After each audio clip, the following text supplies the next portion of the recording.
están todos, iglesia? Qué alegría poder saludarlos un domingo, que no damos por hecho que tenemos que estar aquí, sino que nuestro espíritu, nuestro cuerpo, nuestra alma anhela venir aquí a su casa, adorarlo, que después de una semana de actividades has decidido venir a honrar al Señor y a celebrar el nombre de Cristo. ¿Cuántos estamos aquí celebrando el nombre de Dios, el único Dios verdadero, grande, fiel? Saluden a alguien que tengan cerca, díganle bienvenido, has elegido estar en el mejor lugar. Se ven espectacularmente fabulosos todos el día de hoy. Y bueno, vamos a continuar con nuestro estudio de esta mañana. Hemos llevado ya la primera carta de los Corintios y estamos en el capítulo 5 de la segunda carta. Y es hermoso lo que Dios habló a nosotros la semana pasada.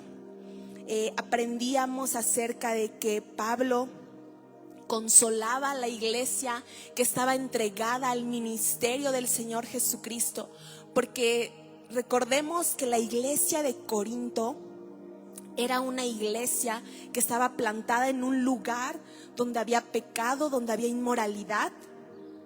Pero la iglesia, así como nosotros, se mantenían firmes, pero eso no los colocaba en una posición en la que estuvieran exentos de poder pasar por tribulación, por angustia. Y quiero que recordemos un poco que veíamos acerca de que a veces nosotros atravesamos por diversas situaciones, pero hoy en este capítulo número 5 que comenzaremos, el apóstol Pablo nos va a hablar de la esperanza que tenemos como iglesia. Ya le había hablado a la congregación y que quizá muchas veces nos preguntamos ¿por qué estoy viviendo todo esto en mi casa, en mi familia, en mi vida personal? ¿Por qué estoy atravesando por malas situaciones? Si yo me congrego, si yo voy a la iglesia, si estoy orando, si estoy leyendo la palabra, ¿por qué me pasa todo esto? A veces nuestra lista es interminable, pero todo lo que vivimos, aunque nuestro cuerpo exterior se va desgastando y provoca en nosotros un desgaste como seres humanos, vamos a aprender que no estamos derribados. Como Pablo terminó el capítulo 4, esta leve tribulación momentánea va a producir en nosotros un peso eterno para la gloria. Les decía, ustedes pueden estar atribulados, pero no se van a angustiar, pueden estar apurados, pero no se tienen que desesperar. Quizá los sienten que los persiguen, pero no están desamparados. Y aunque se sientan derribados, no están destruidos. Y esa es la fe que nosotros tenemos, porque no miramos lo que tal vez exteriormente se puede apreciar con nuestros ojos, porque todo eso es temporal. Hoy vamos a hablar de las cosas eternas que a nosotros como iglesia nos deben de importar. Y vamos a comenzar antes que todo siempre a entregar este tiempo al Señor, a pedirle al Espíritu Santo que Él habla a nuestras vidas en este momento. Así que vamos a hacer una oración así como está en iglesia y decirle: Padre, en el nombre de Jesús te damos las gracias, porque pudimos haber estado en cualquier otro lugar, pero hemos elegido estar en tu casa para adorarte, para exaltarte, Señor. Hemos adorado tu nombre, nos hemos gozado con júbilo, con alegría. Pero es tiempo también, Señor, de escuchar lo que tú nos quieres hablar a través de tu palabra. En este momento creemos que es el Espíritu Santo el que ha revelado todo este mensaje. Ahora que tú nos ilumines esta palabra, esta palabra que trae luz, que trae vida, que trae esperanza a nosotros, y que sea, Señor, lo que cada uno necesita escuchar. Yo renuncio a mis pensamientos, renuncio a mi mente y declaro que en este momento yo tengo la mente de Cristo. En el nombre de Jesús, Padre, pedimos que todo distractor sea quitado y hay paz en nuestro corazón. En el nombre de Jesús oramos, amén. Gracias a Dios porque Él está aquí con nosotros. Y bueno, como les mencionaba, vamos a comenzar a hablar de las cosas eternas, de lo que nos importa. Y aunque nuestra eternidad comienza desde el instante que aceptamos al Señor Jesucristo, porque desde ahí definimos dónde vamos a pasar el resto de nuestra eternidad, como cristianos debemos de tener una meta clara. Porque si en cualquier cosa que tú emprendas no tienes una meta fija, el recorrido va a ser en vano. No vas a llevar una buena logística de lo que quieres y tu resultado no va a ser lo que esperabas. Un ejemplo muy vano en la Copa del Mundo. 32 equipos estaban compitiendo por esa Copa del Mundo y clasificaron y pasaban y se enfrentaban. Pero ¿qué pasaba? Ellos luchaban por tener ese premio y bueno, por muchos millones de dólares más. Pero ellos tenían en su mente eso, ganar, ganar, ganar. Y nosotros como cristianos también tenemos que preocuparnos. Cuando alguien va a emprender un negocio, tiene que tener una visión clara a dónde quiere llevar su negocio, dónde lo quiere plantar, a qué personas va dirigida. Si vas a cualquier lugar, quieres llevar un plan a veces para que las cosas salgan bien. Y así lo mismo debe de pasar con nuestra vida cristiana. El problema es cuando nos preocupamos demasiado por nuestro cuerpo exterior, que el interior se acostumbra a hacer de su vida cristiana algo cotidiano. Mejor cambio la palabra porque no iba a poder decir cotidianidad, algo así. Entonces, nos vamos preocupando y hacemos de nuestra vida algo cotidiano y no llevamos esa meta fija como hijos de Dios. Entonces, a veces decimos, bueno, la Biblia habla de un cielo, de un infierno, yo no me quiero ir al infierno, yo quiero estar en el cielo y ya cumplo con eso. Pero ¿qué valor le estamos dando al proceso de llegar a esa meta que esperamos? Hay muchos que tal vez no tienen ni siquiera la meta trazada, porque importan más los afanes de este mundo que haga un lado lo que va a definir dónde pasaré la eternidad. Y Pablo va a comenzar en este capítulo 5 a hablarle a la iglesia. Así que vamos a leer en 2 Corintios 5:1. Y Pablo con fe, con valentía va a hablarle a la iglesia con autoridad y también para llenarlos de esperanza. Pero le comienza a decir, si todos estamos ahí en 2 Corintios 5, en el versículo número 1, vamos a comenzar a leer, ya está acá. Porque sabemos que nuestra morada terrestre, este tabernáculo, se deshiciere. Tenemos un edificio, una casa no hecha de manos, eterna en los cielos. Pablo comienza a gritarle a la iglesia y les dice, presten atención a lo que ya saben. Está hablando a gente que en el capítulo 4 les decía, no se preocupen, se pueden sentir derribados, pero no pueden estar destruidos. Y en conexión a lo anterior, les dice, tenemos una certeza.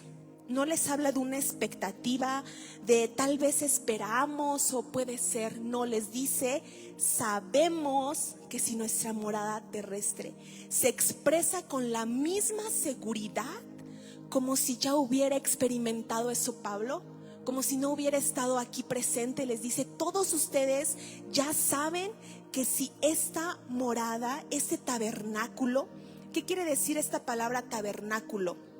Del griego eskenos, que quiere decir una choza o una residencia temporal. Es el cuerpo humano, se está refiriendo Pablo con este antecedente de la iglesia de Corinto, que vivían en pecado, que era muy difícil quizás acercarse a una iglesia, buscar la presencia del Señor, pero les dice, no importa lo que estén perdiendo por causa de Cristo. Este tabernáculo, o sea, se refería a su cuerpo, es algo temporal, es una residencia temporal, pero si se deshace, lo que quizá nos esté persiguiendo, lo que nos esté preocupando, tal vez hay inseguridad, hay miedo por el futuro, hay qué va a pasar con mi vida, qué decisión voy a tomar. Todo eso que nos quiera derribar tal vez puede suceder, pero tú y yo tenemos un edificio que ha sido construido no por manos humanas, sino ha sido construido por nuestro Padre. Y Jesús dijo, les voy a hacer una promesa antes de irme, pero voy a ir a preparar un lugar para cada uno de ustedes. Así que el tema de hoy es que somos ciudadanos de un lugar mejor. Y Pablo anima a la iglesia, ¿por qué? Porque nuestro cuerpo solamente es algo temporal. en comparación a esa casa que tendremos y que va a ser eterna, porque es normal que tal vez nos vamos desgastando. Hay muchos que no quisieran hacerse viejitos y así como que no, pues todavía estoy joven. Pero si lo vemos desde la otra perspectiva, es un privilegio porque cada día nos acercamos más a estar con el Señor. Y si este cuerpo se deshace sirviendo a Dios, eso hay que dejarlo en claro. Él recibirá, cada uno va a recibir un cuerpo delante del Señor. Pero ¿por qué es importante? Porque tu servicio al Señor quizá va a traer aflicción de tu espíritu, quizá va a traer conflicto en el lugar donde trabajas, en tu casa, con tu familia que no conoce al Señor. Pero todo eso va a impactar en la eternidad. ¿Por qué? Porque estamos invirtiendo en lo eterno.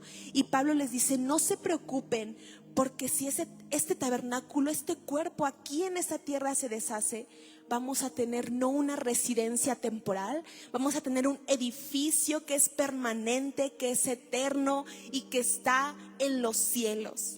Y continuamos leyendo en el versículo 2 y 3 de esta segunda carta a Corintios capítulo 5.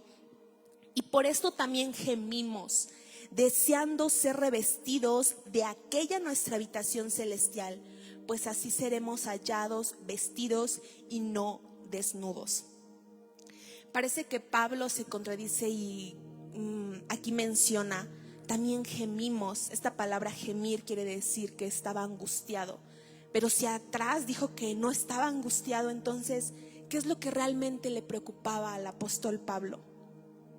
No porque fuera azotado, porque sabemos que él fue una persona que padeció demasiado por Jesucristo. Dice que a él lo azotaban los judíos por predicar. Una ocasión fue sacado de una ciudad que lo apedrearon y la gente pensó que estaba muerto, por eso lo dejaron solo. Él no estaba angustiado por eso, sino a él lo que le preocupaba y lo que realmente lamentaba era seguir batallando en esta tierra con el pecado. ¿Por qué? Porque eso lo separaba de la justicia de Cristo.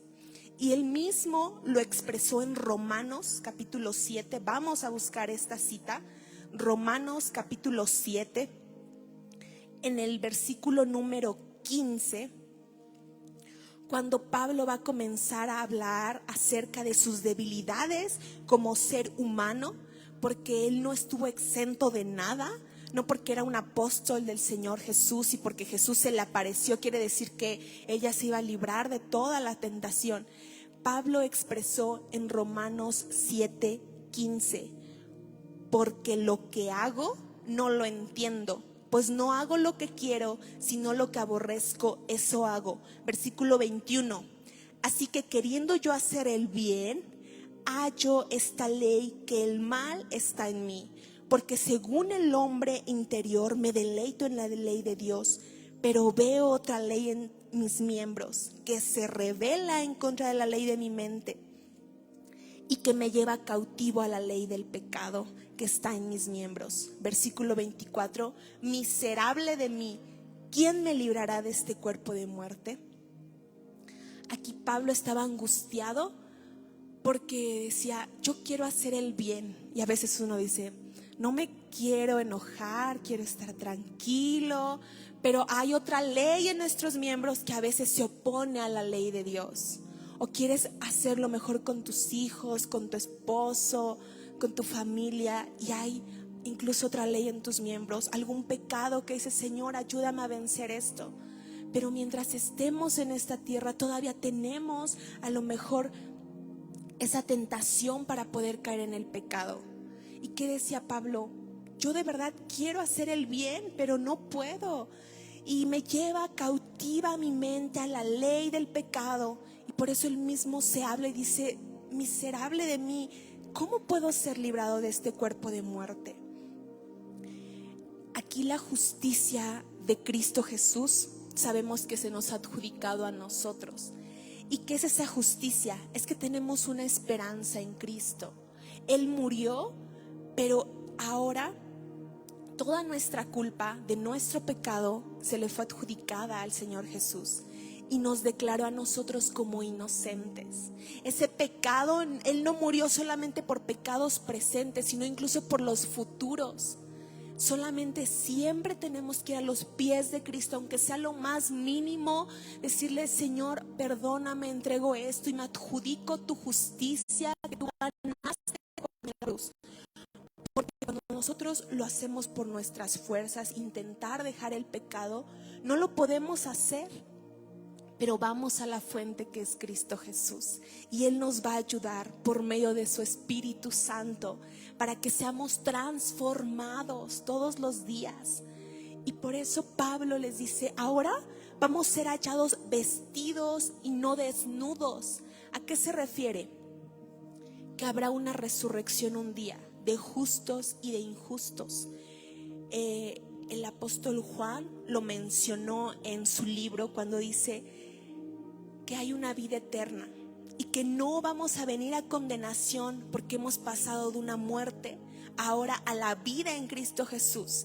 Y por eso mencionaba el Señor Jesucristo que un día todos los que están en los sepulcros van a oír su voz, y los que hicieron lo bueno van a salir a resurrección de vida, pero los que hicieron lo malo a resurrección de condenación. Y un día nos vamos a presentar delante del Señor en su presencia. Pero la pregunta es si estamos vestidos de su justicia, porque esa justicia donde el Padre ya no nos ve directamente a nosotros, donde ve a Jesús antes, es ahora su perfecta obediencia a su ley. Entonces, ¿cómo sé lo que es vestirse de la justicia de Cristo? Primero, para los que están anotando, cuando nos sometemos a Cristo Jesús. Cuando tú vas a someterte al Señor Jesucristo, a su voluntad, porque ahora número 2, nuestro corazón se va a unir a su corazón. Lo mismo que experimenta Dios, el mismo sentimiento que Jesús tuvo por nosotros, nuestro corazón se va a unir a su corazón. Número 3, nuestra voluntad se va a fusionar con la voluntad de Dios. Entonces, ¿cómo sé que sigo y que tengo la justicia del Señor Jesús? Porque ya no voy a decidir yo, sino ahora voy a someterme a la voluntad de Dios. También número 4, porque voy a tener la mente de Cristo. Su mente va a llegar a ser mi mente en ese momento. Mis pensamientos, número 5, se sujetan a los de Él. En ese momento, todo lo que nosotros pensamos va a ser lo que Cristo Jesús también piensa para la humanidad. Vamos a comenzar a amar lo que Él ama, a tener su mente, y último, comenzaremos a vivir su vida. Y si analizamos, tenemos que comenzar a leer los evangelios, estudiar cuál fue la vida del Señor Jesús, para que entonces yo esté en armonía con su justicia, porque mi vida va a comenzar a reflejar lo que Cristo Jesús también hizo en esta tierra. Entonces, así es una de las formas en las que yo sé que voy a estar vestida de la perfecta justicia del Señor Jesucristo. Porque hemos escuchado a demasiadas personas que dicen: no, si yo amo a Diosito, y yo lo amo y está bien presente en mi vida, incluso digo hasta primero Dios. Pero ¿qué dice su palabra?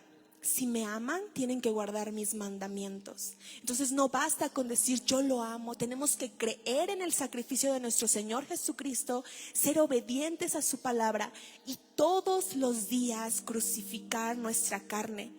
Tal vez en ese crucificar nuestra carne nos va a doler, nos vamos a sentir mal, pero no estamos destruidos, iglesia, porque estamos haciendo algo poderoso. Como decía Pablo, ya no quiero hacer el mal que está en mí, que está entre mis miembros, sino ahora quiero hacer la voluntad del Señor. Por eso Pablo expresaba: quiero ser hallado vestido y no desnudo. ¿Qué quiere decir? Quiero estar vestido de esa justicia del Señor. No quiero estar desnudo de su justicia. No quiero que mi voluntad vaya para donde yo quiero, sino que mi voluntad esté en armonía con la del Padre. Y en el versículo 4 continúa diciendo, de 2 Corintios 5:4: porque asimismo los que estamos en este tabernáculo, que dijimos que es este cuerpo, gemimos con angustia, porque no quisiéramos ser desnudados, sino revestidos, para que lo mortal sea absorbido por la vida.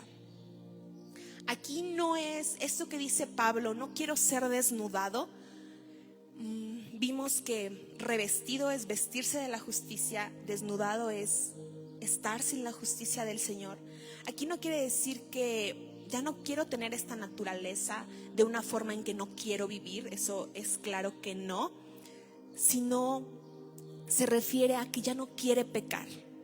No nos vamos a meter en una burbuja porque estamos en el mundo y porque no puedes decir así como que, ay, no me hables porque soy cristiano y tú eres pecador. Eso jamás, al contrario, Jesús se sentó con pecadores no para compartir sus obras, sino para salvar a la gente, para convivir con ellos, para que vieran el testimonio de Jesús. Y esa fue la oración de Jesucristo. Señor, no los quites del mundo, pero ahí en el mundo guárdalos del mal. Entonces, en esta tierra, lo que Pablo quiso decir en este versículo 4 es que él quería estar viviendo en su nueva naturaleza, en su comunión con el Padre, que él sea revestido de esa nueva naturaleza. Porque aquí el apóstol Pablo dice, esto mortal va a ser absorbido por la vida. Esta palabra absorber quiere decir que va a ser consumido, tragado totalmente. Entonces, ahora esto mortal, este cuerpo, este tabernáculo, va a ser consumido totalmente ahora por una nueva naturaleza. Nuestra carne mortal, esta carne es la que va a experimentar una transformación. Sí va a haber una glorificación cuando lleguemos al Padre, pero en esta tierra tenemos que ir por ese proceso de santificación todos los días. Ahora no me voy a poner una capa de hipocresía de que solamente en este momento y cuando venga a la iglesia voy a ser un hijo de Dios. No, dice totalmente lo mortal va a ser absorbido, va a ser quitado totalmente por la vida. Tenemos que desechar todas las cosas pasadas. Entonces Pablo le dice, en esta tierra lo vamos a experimentar y vamos a ser partícipes de esa transformación.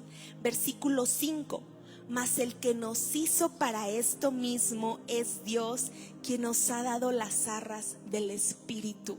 Lo que les mencionaba, iglesia, en este proceso de transformación no estamos solos. Aquí vemos que en la Nueva Traducción Viviente dice, es Dios quien nos ha hecho para este fin y nos ha dado su Espíritu como garantía de sus promesas. ¿Cómo comienza a decir este versículo? Mas el que nos hizo para esto mismo. ¿Para qué fuimos creados tú y yo? En Efesios 1 nos habla que hemos sido creados para alabanza de su gloria. Tú y yo estamos creados para eso. Hemos sido predestinados, o sea, antes que todo se formara, Él pensó en el propósito que tenía para nosotros. Y el número 1 es a fin de que seamos para alabanza de Él. Entonces, ¿cómo le podemos dar la gloria al Señor? ¿Cómo voy a ser transformado en este proceso aquí en esta tierra? Porque Él nos dio a su Espíritu Santo. Y esta palabra arras quiere decir que es una promesa. Era una promesa que se utilizaba cuando alguien iba a comprar algo, dejaba una cantidad de dinero por esa propiedad y eso daba la seguridad de que se estaba pagando por adelantado como una garantía, como una promesa que lo iban a comprar. Entonces, ¿qué fue lo que el Señor nos dio a nosotros? Nos dio esas arras, esa promesa del Espíritu, que es una garantía que muestra interés por ti y por mí. No te puedes sentir menos porque le interesamos al Señor. Somos muy valiosos para Él. ¿Por qué? Porque Él nos dio a su Espíritu Santo para que nosotros observemos la intención que tenemos. Que su intención es genuina con nosotros, que nos dé ese espíritu como un adelanto que un día nos va a llevar a su presencia. Entonces es la garantía que vamos a estar delante del Señor, porque Cristo Jesús murió Pero antes de morir, Él nos prometió algo, que no nos iba a dejar solos. Y le decía a sus discípulos: les conviene, es mejor que yo me vaya, decía Jesús, porque si me voy, les voy a enviar al Consolador. Jesús, hombre, en ese momento podía convivir con un cierto círculo de personas. Había multitudes que se acercaban a Él, pero Jesús les dice: eso ya no va a pasar, porque no solamente voy a estar para una multitud, para un número determinado. Ahora les voy a dejar mi espíritu que los va a consolar, y Él nos prometió que va a volver. Y si Él lo dijo, entonces nosotros lo creemos, iglesia, porque Él lo va a cumplir, y nos gozamos en esa verdad. Y por eso tenemos que vivir sabiendo que gozamos de esas promesas.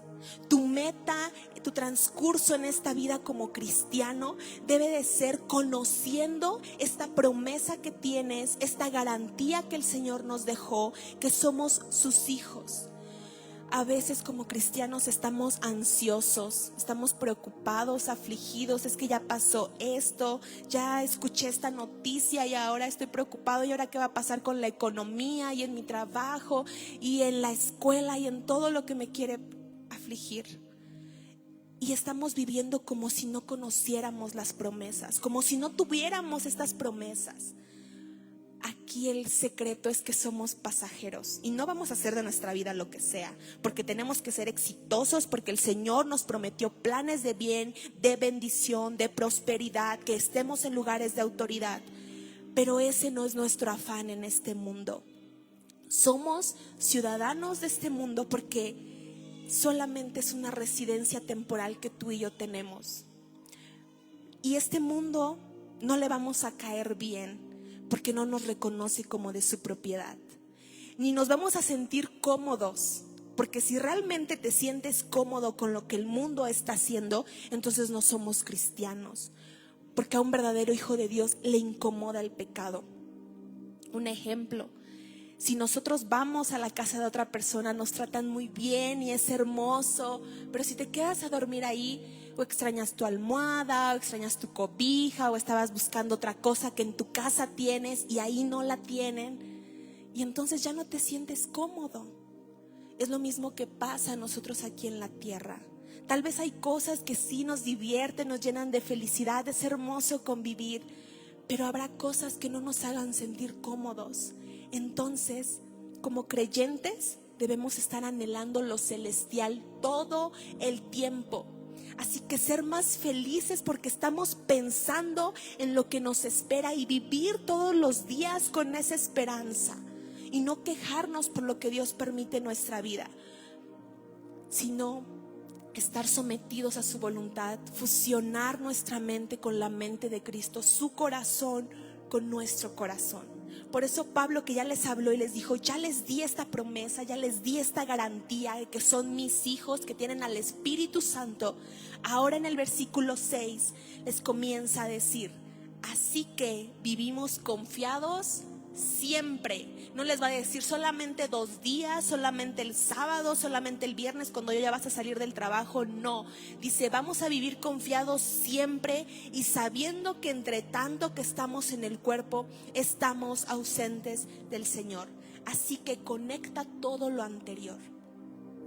Como consuelo de lo anterior les va a decir: ahora vamos a vivir confiados siempre. ¿Y por qué debemos vivir confiados?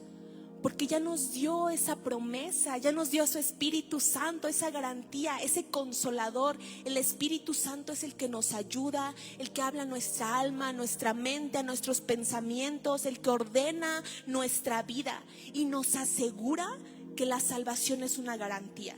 La salvación no se pierde, pero ni tampoco depende de nuestras obras, sino de lo que Señor Jesucristo ganó en la cruz, y eso ahora nos los ha dado a nosotros como garantía de que vamos a ir al cielo.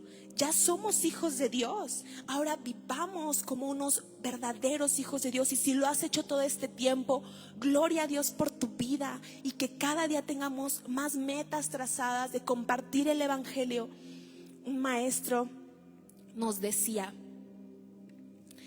Imagínate que tu salvación es como un vaso de agua que va totalmente lleno. O sea, cuando dices la mitad y se pasan y te lo llenaron hasta el tope, entonces tu salvación, tú vas caminando con ese vaso. ¿Y qué es lo que pasa? No vas a ir corriendo porque se va a derramar.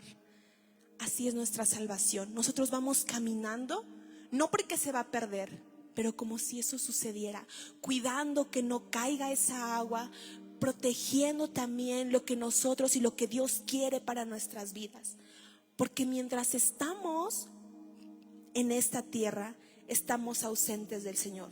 Por esta razón debemos de conducir siempre con justicia delante del Señor. Porque por fe andamos, no por vista, dice en el versículo 7. ¿Cómo podía Pablo estar tan seguro que aunque este cuerpo muriera, iba a estar un día delante de la presencia del Señor? ¿Cómo estaba seguro Pablo del Señor? Pablo dijo que él y todos los creyentes vivimos por fe, y que es esa fe, esa fidelidad, esa gracia, es específicamente es tener una confianza en Cristo para salvación. Nos ha sido dada la fe porque es un don. Nosotros no buscamos la fe, el Señor nos las dio a nosotros como un don. Así que si tú has creído en el Señor, siéntete privilegiado, porque hay personas que no les ha sido quitada esa ceguera espiritual, y tú y yo sí podemos creer al Señor. Y esa fe es aceptar, creer en su palabra, es tener una certeza, como lo dice Hebreos, de las cosas que se esperan, es tener una seguridad de lo que no estamos viendo. ¿Y cómo apoyamos nuestra fe? La Biblia es el libro indestructible que sustenta nuestra fe, porque todo lo que ha ocurrido en esta Biblia y que se ha plasmado ha sucedido y está avalado. Si muchas personas lo quieren cuestionar, incluso el Señor tuvo detalle de ellos para que también fueran salvos, por medio de la historia, de la arqueología, de todo lo que se ha estudiado. Es un libro indestructible que es veraz, y que lo que aún está escrito y que no se ha cumplido va a suceder. Decía un pastor, hasta incluso por lógica es mejor creer en la palabra de Dios. Y también porque tenemos fe, porque esa fe es un apoyo en todo el cambio que ha operado en nuestras vidas. Hay gente que hemos visto transformada totalmente por el Señor. Entonces, si conocemos la verdad del Señor, tenemos que ahora regir nuestra vida por su palabra y creer que todo esto es efímero, que todo esto se va a acabar un día. Pero Pablo les vuelve a afirmar en el versículo 8: pero confiamos y más quisiéramos estar ausentes del cuerpo y presentes al Señor. Por tanto, versículo 9, procuramos también, o ausentes o presentes, serle agradables. Nuevamente les dice, tenemos confianza en esto. En el versículo 6 ya lo había dicho, y ahora les vuelve a recalcar, tenemos confianza. ¿En qué estamos confiando? Que cada uno analicemos. ¿Estamos confiando en lo que pasó, en lo que sucedió, en mi experiencia, en cómo me fue, en mi situación actual? No, iglesia.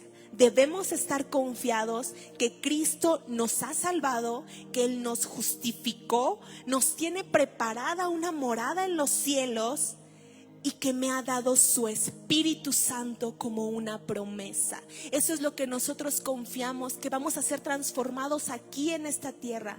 Pero la confianza es que el Señor me dio su Espíritu Santo. Y lo que anhelo, decía Pablo, es estar ausente en el cuerpo y presente en el Señor. Cuando nosotros renunciamos a lo que somos, ahí es donde el Espíritu Santo se va a manifestar en nuestras vidas. Cuando digo no a aquello que me quiere hacer caer en pecado, cuando soy firme y tengo esa voluntad en el Señor y decir, no voy a hacer esto porque va a desagradar al Señor, porque va a destruir a mi familia, porque va a traer conflicto en mi vida, ahí es cuando estoy presente en el Señor.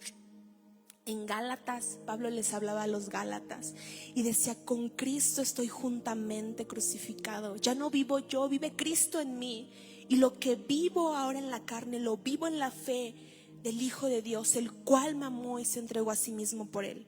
En este contexto, Pablo les estaba hablando a no volverse a judaizar, pero les exhortaba a no desechar la gracia del Señor.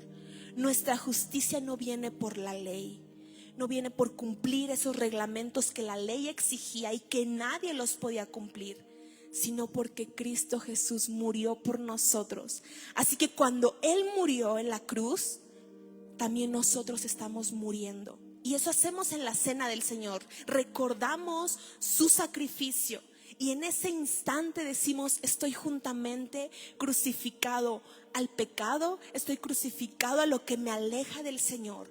Por eso deseamos estar presentes. Dice Pablo: yo procuro también estar ausente o presente, pero yo le voy a agradar al Señor. O sea, Pablo en pocas palabras dice: no importa si en este momento el Señor me llama a su presencia, si estoy ausente o si sigo presente en esta tierra, yo tengo que agradar al Señor. Y esa es la pregunta que tú y yo nos tenemos que hacer todos los días. Dios, ¿te estoy agradando con esto? ¿Estoy agradándote a ti? ¿O el evangelio está siendo menospreciado por mi causa? Porque hay personas que se pintan solos para decir: ay no, y eso que es cristiano y miren cómo actúa. En primera, no tenemos que ser esas personas, ni hablar ni criticar, porque entonces todo se viene abajo. Pero ¿qué es lo que sucede?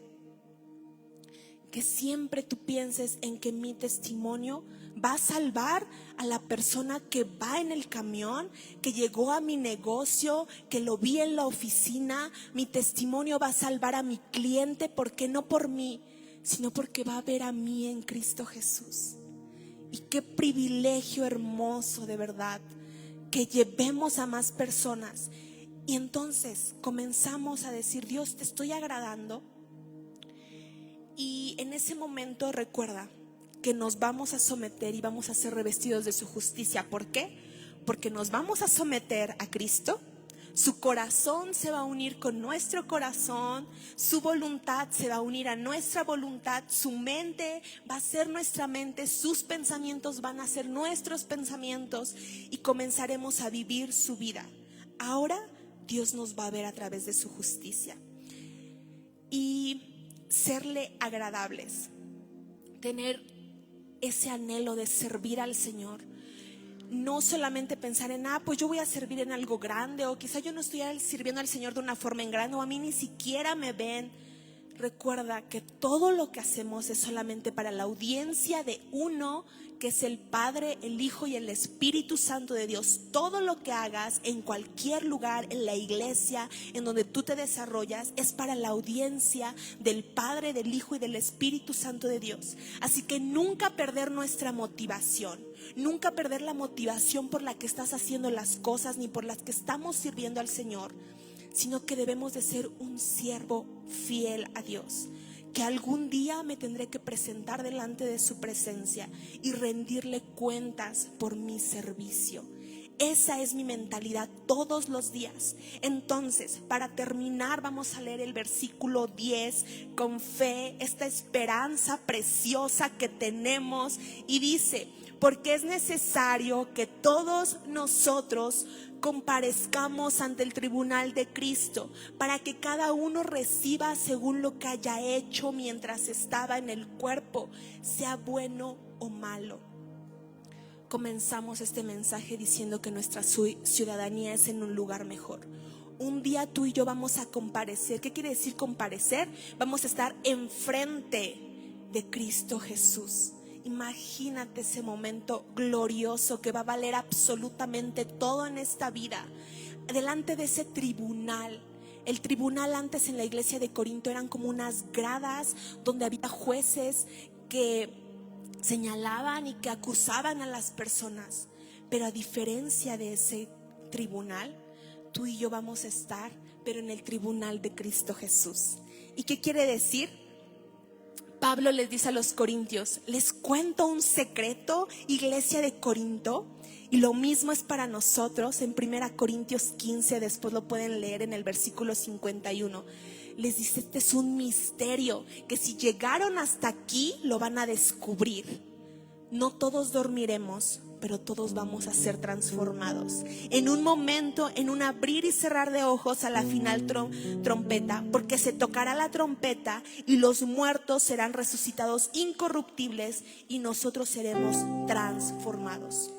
Todos los cristianos un día vamos a ser juzgados por las obras que hayamos hecho, pero vamos a ser juzgados por cómo hayamos vivido nuestra vida cristiana. En el tribunal de Cristo no lo vamos a confundir con el juicio del gran trono blanco que está en Apocalipsis 20. Ese es muy diferente y del que el Señor nos ha librado por fe, porque en el juicio del gran trono blanco van a ir los inconversos, los que no decidieron creer en el Señor Jesús. Pero en ese gran trono blanco van a ir para condenación. Van a ser juzgados por sus obras y por no creer en el Señor Jesús. Pero nosotros como iglesia vamos a ir al tribunal de Cristo. Hay un día vamos a estar enfrente del Señor, porque Dios nunca va a juzgar a un justo con un injusto. ¿Y qué va a suceder en ese tribunal? ¿Ya vamos a ser salvos? Pero Cristo, el Padre, nos va a preguntar: ¿qué hiciste con lo que te di? ¿Qué hiciste con tu familia? ¿Cuánto buscaba tu familia de mi presencia?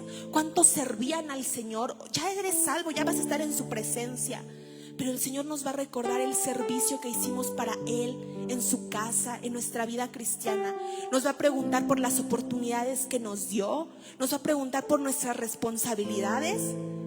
Quizá te va a decir: tenías un ministerio, te dio un don, ¿por qué nunca lo pusiste a disposición de la iglesia? Tal vez nos puede preguntar: ¿por qué no me honraste con tus bienes? ¿Por qué incluso te quedabas con lo que me correspondía a mí? Porque que el Señor nos dé el 90%, es una bendición. El Señor nos va a preguntar: ¿eras fiel a mi casa con tus ofrendas, con tus diezmos? ¿Me honrabas en lo que me pertenecía? En ese tribunal el Señor nos va a preguntar acerca del trabajo que nos dio. Va a decir: ¿por qué preferías trabajar incluso esas horas extra y no ibas a mi casa a darme la gloria? Entonces, siempre el Señor va a juzgar la motivación de nuestro corazón, iglesia. ¿Por qué estamos haciendo las cosas? ¿Cuál es el propósito de nuestro corazón? Si servimos al Señor, debe de ser por amor, porque Jesús se ha exaltado. ¿Y sabes qué va a pasar en ese tribunal de Cristo al que tú y yo vamos a ir un día? El Señor va a calificar nuestras obras. Y dice su palabra en Corintios que si esas obras fueron de heno, de madera o de hojarasca, el fuego las va a consumir. Pero nuestras obras deben de ser de oro, de piedras preciosas que aunque pase por la tribulación no se van a quemar. Y aquí en este tribunal de Cristo tú y yo vamos a recibir coronas. Y una de esas coronas es la corona de vida que el Señor nos va a dar. ¿Por qué? Porque soportaste la tentación. Te va a dar la corona incorruptible. ¿De qué es? Porque te mantuviste firme en el Señor. La corona de gozo que habla 2 Tesalonicenses, para los que han ganado almas. Una corona de justicia para los que esperan su venida. Una corona de gloria para los que cuidaron el rebaño de Dios. ¿Y sabes qué va a pasar con todas esas coronas que tengas? No va a ser la satisfacción para ti. Va a ser para que las pongas delante del Señor y le digas: Dios, esto lo gané para ti, gracias Señor. Y si no conozco eso, entonces mi anhelo no va a ser el correcto. Entonces, si no conozco lo que me espera, voy a vivir esta vida cristiana en la comodidad, en la rutina. Pero ahora Pablo decía: si yo me muero, para mí el vivir es Cristo y el morir es una ganancia, porque quiero seguir aquí predicando, pero de verdad que va a ser algo increíble estar en gloria. Y nuestro Señor Jesús nos va a recompensar tus obras. Así que no importa lo que hayas pasado ni lo que estés pasando en esta tierra, el Señor nos ha permitido vivir todo esto. Y si nuestro cuerpo se está desgastando, nos tenemos que aferrar a que hay una cosa que Él ha prometido, y es que nos llevará a su presencia.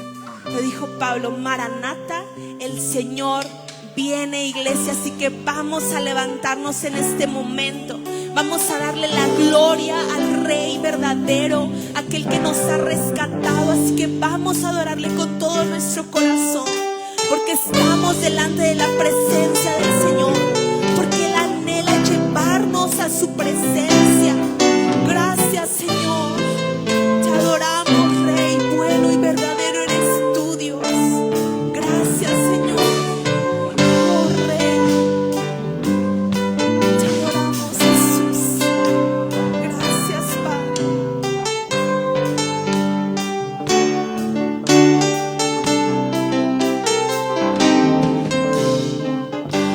Vamos a decir juntos: al estar en la presencia de tu divinidad, al contemplar la hermosura de tu santidad, mi espíritu se alegra en tu majestad. Te adoro a ti, te adoro a ti.